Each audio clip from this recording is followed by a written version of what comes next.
Hey guys, Lord here, back in with another action figure review. Today we'll be taking a look at the long-awaited DC Multiverse. It's either DC Classic or DC Silver Age, but you know what it ain't? It ain't some crazy wackadoo version of the character, because today we're going to be taking a look at good old Johnny Crane, aka the Scarecrow from ye old Batman's Rogues Gallery, as he appeared for probably the better part of 50 years, if I'm not mistaken.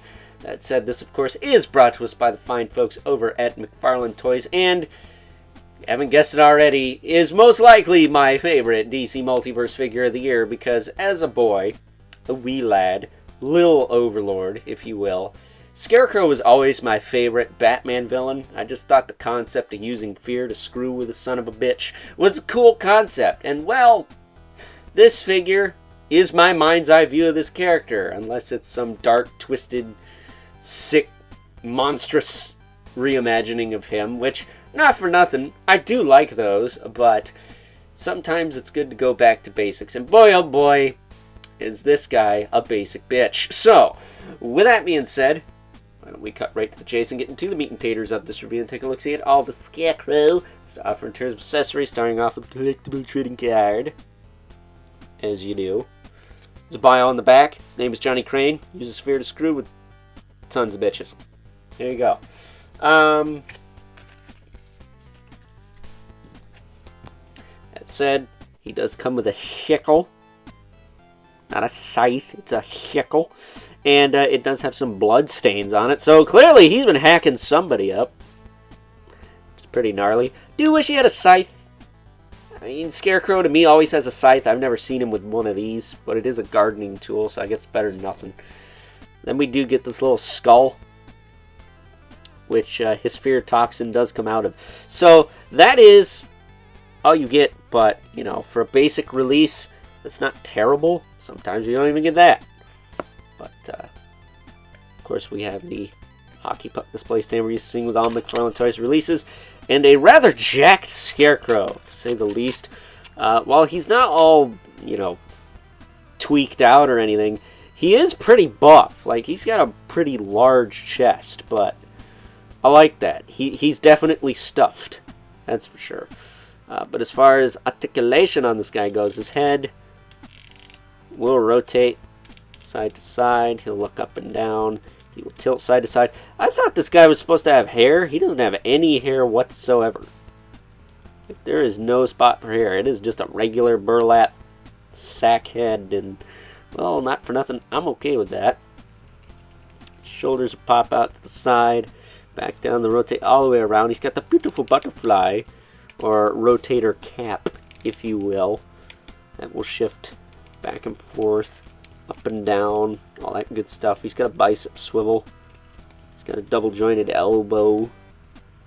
Crunches up really well. Doesn't look the best, but come to expect that with McFarlane nowadays, I think. As far as his wrists go, he does have ball hinges. Now, I will say, I did have to heat these wrists up quite a bit to get them to move, and even then, they still get stuck.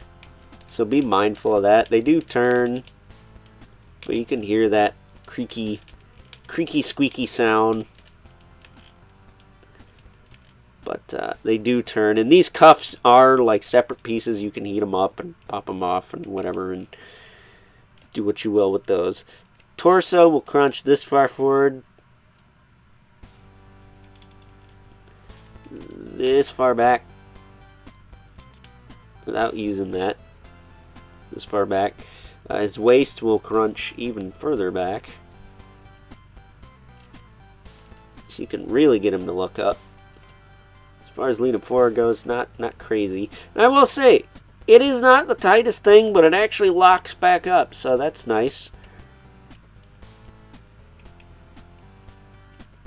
But yeah, he's got decent torso articulation, to say the least. Of course, he does also have some tilt in there. The waist does turn. Mostly turns and leads back, but that's fine. Hips will kick out to the side, back down. They'll kick forward and back. If you heat the skirt up, you could probably get more out of that. He doesn't really have a thigh cut. I mean, he's got a little tiny one, but on each side. but it's nothing to write home about. Double jointed knee. It does have a little bit of chunkiness going on there too, but not as bad as the arms. And then he does have the ball hinged ankles that will hinge back and forth. They will rotate. And he does have a rocker in there. But yeah, he's definitely a little stuck in certain areas, so be mindful of that when you're posing him.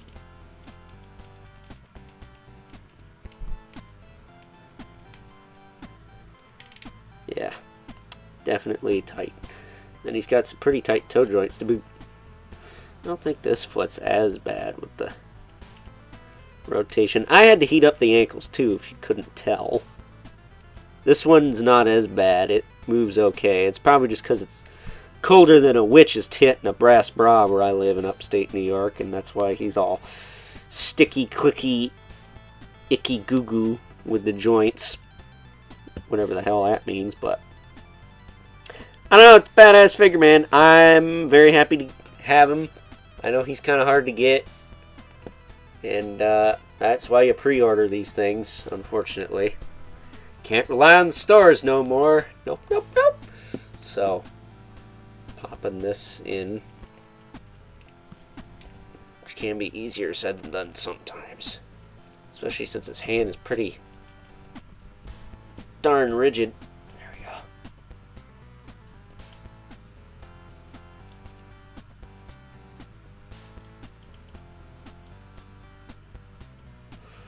But there you go. There is Johnny Crane, aka the Scarecrow, in all of his straw-stuffed glory. Should mention he can actually hold that skull okay too. That's not too bad.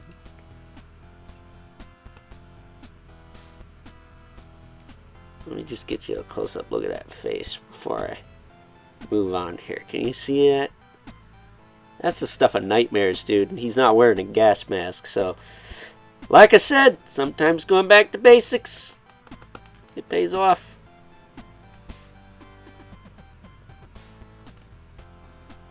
Standing him up there. I also appreciate that I don't have to bend his legs to stand him up.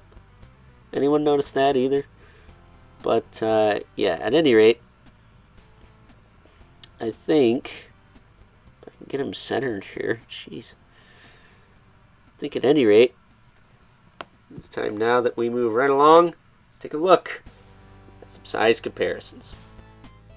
First up, here is good old Johnny Crane, aka the Scarecrow, alongside the other figures in this DC Multiverse wave. We have Barbara Gordon, aka the Batgirl, as well as Edward E. Nigma, aka the Riddler from Batman Hush, with his stupid wackadoo 90s hairstyle. Yeah, you could probably guess what my gripe with that figure is, but I digress. As you can see though, Scarecrow is pretty large next to these two, which is odd because he's normally depicted as a rather scrawny fellow like yours truly, so it's interesting to see them buff him up out of all characters. But hey, I still like the figure, and well, considering what these cost nowadays, more plastic is always a good thing, I guess. So, getting these two out of here. So we can make way for our two regulars, the Mythic Legion's Brother Manibelith. Right there. And the infamous, I'm actually pretty curious about this one, Okay, 11 Spawn, who is actually about the same height as the Scarecrow here, if we don't count his hat, of course. So, with that being said, it's time now that we wrap things up with some final thoughts.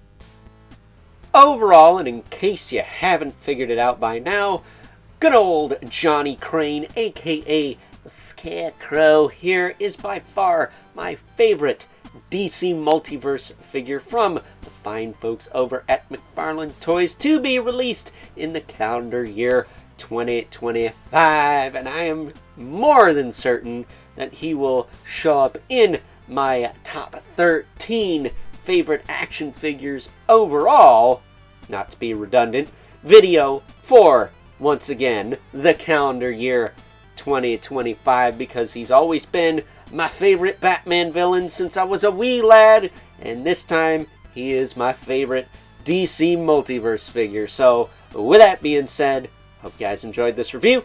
Until next time, I'll catch you guys later.